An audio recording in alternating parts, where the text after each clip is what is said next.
प्यारे बच्चों, कक्षा 10 के सामाजिक विज्ञान के अंतर्गत भूगोल विषय में तीसरा अध्याय जल संसाधन में आज आप बहुउद्देशीय नदी परियोजनाएं और समन्वित जल संसाधन प्रबंधन तथा प्राचीन भारत में जलीय कृतियां का अध्ययन करेंगे। तो देखिए, बहुउद्देशीय नदी परियोजनाएं और समन्वित जल संसाधन प्रबंधन। पृथ्वी पर हम जल का संरक्षण और प्रबंधन कैसे करें?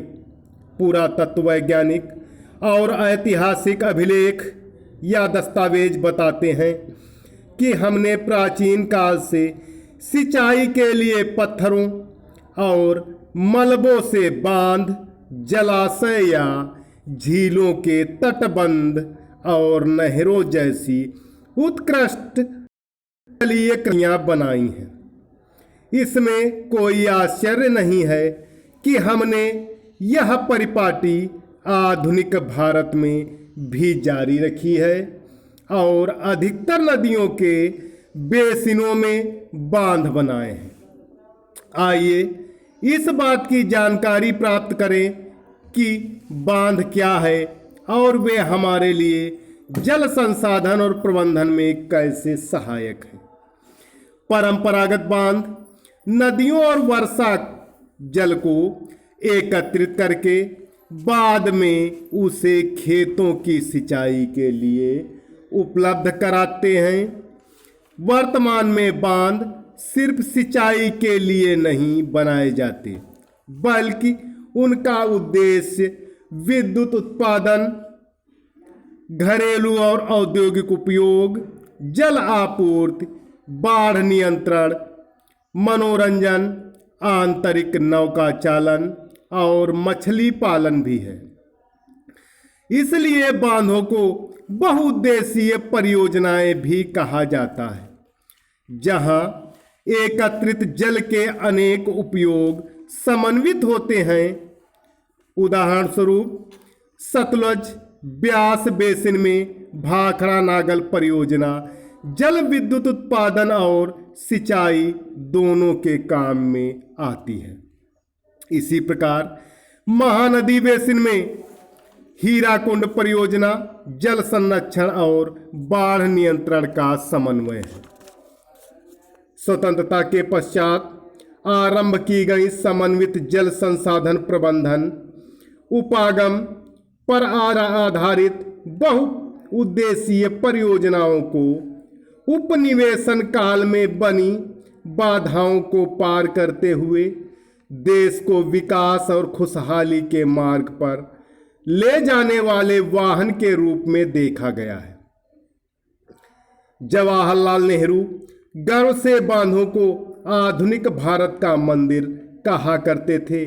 उनका विचार था कि इन परियोजनाओं के चलते कृषि और ग्रामीण अर्थव्यवस्था, औद्योगिकरण और नगरीय अर्थव्यवस्था समन्वित रूप से विकास करेगी और भारत एक समृद्ध देश बन जाएगा। गत कुछ वर्षों में बहुउद्देशीय परियोजनाओं और बड़े बांध कई कारणों से परिनिरीक्षण और विरोध के विषय बन गए हैं।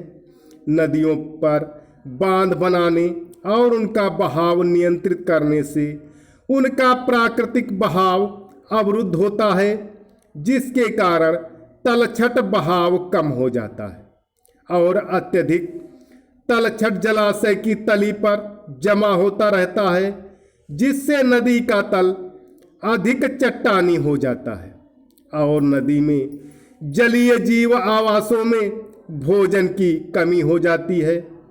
बांध नदियों को टुकड़ों में बांट देते हैं, जिससे विशेषकर अंडे देने की ऋतु में जलीय जीवों का नदियों में स्थानांतरण अवरुद्ध हो जाता है।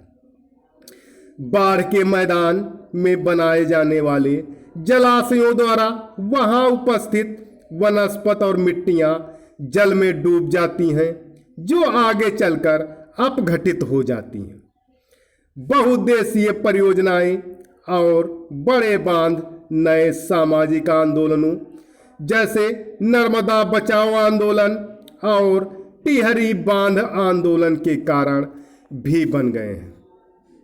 इन परियोजनाओं का विरोध विशेषकर स्थानीय समुदायों के बृहत स्तर पर विस्थापन के कारण है। प्रायः स्थानीय लोगों को उनकी जमीन, आजीविका और संसाधनों के से लगाव एवं नियंत्रण देश की बेहतरी के लिए बलिदान करना पड़ता है।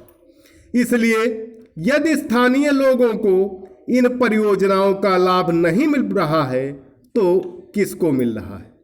संभवतः जमींदारों और बड़े किसानों को या उद्योगपतियों और कुछ नगरीय केंद्रों को।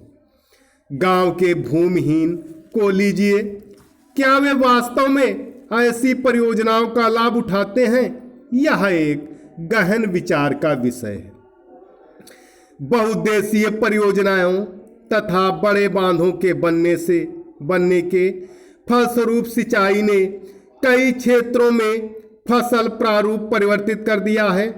जहां किसान जलगहन और वाणिज्य फसलों की ओर आकर्षित हो रहे हैं, इससे मृदाओं के लवणीकरण जैसे गंभीर पारिस्थितिकीय परिणाम हो सकते हैं।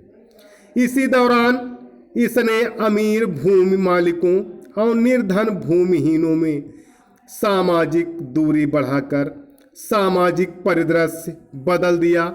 जैसा कि हमने अध्ययन किया कि बांध उसी जल के अलग अलग उपयोग और लाभ चाहने वाले लोगों के मध्य संघर्ष उत्पन्न करते हैं। गुजरात में साबरमती बेसिन में सूखे के दौरान नगरीय क्षेत्रों में अधिक जल आपूर्ति देने पर परेशान किसान उपद्रव पर उतारू हो गए। बहुउद्देशीय परियोजनाओं के लागत और लाभ के बंटवारे को लेकर अंतर्राज्यीय विवाद आम होते जा रहे हैं। यह चिंता का विषय है।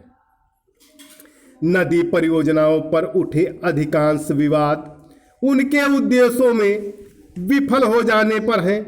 यह एक विडंबना ही है कि जो बांध बाढ़ नियंत्रण के लिए बनाए जाते हैं, उनके जलाशयों में तलछट जमा होने से वे बाढ़ आने का कारण बन जाते हैं। अत्यधिक वर्षा होने की दशा में तो बड़े बांध भी अनेक बार बाढ़ नियंत्रण में असफल रहते हैं। आपने समाचार पत्रों में पढ़ा होगा कि सन 2006 में महाराष्ट्र और गुजरात में भारी वर्षा के दौरान बांधों से छोड़े गए जल के कारण बाढ़ की स्थिति और गंभीर हो गई। इन बांधों से न केवल जान माल का नुकसान हुआ, बल्कि बड़े पैमाने पर मृदा अपरदन भी हुआ। बांध के जलाशय पर तलछट जमा होने का अर्थ यह भी है कि यह तलछट, जो कि एक प्राकृतिक उर्वरक है, बाढ़ के मैदानों तक नहीं पहुंचती, जिसके कारण भूमि निम्नीकरण की समस्याएं बढ़ जाती हैं। यह भी माना जाता है कि बहुउद्देशीय परियोजनाओं के कारण भूकंप आने की संभावना भी बढ़ जाती है और अत्यधिक जल के उपयोग से जल जनित बीमारियां, फसलों में कीटाणु जनित बीमारियां और प्रदूषण फैलते हैं। आगे देखिए, प्राचीन भारत की जलीय कृतियां। ईसा से 1 शताब्दी पूर्व इलाहाबाद के पास श्रृंगवेरा में गंगा नदी की बाढ़ के जल को संरक्षित करने के लिए एक उत्कृष्ट जल संग्रहण तंत्र बनाया गया था।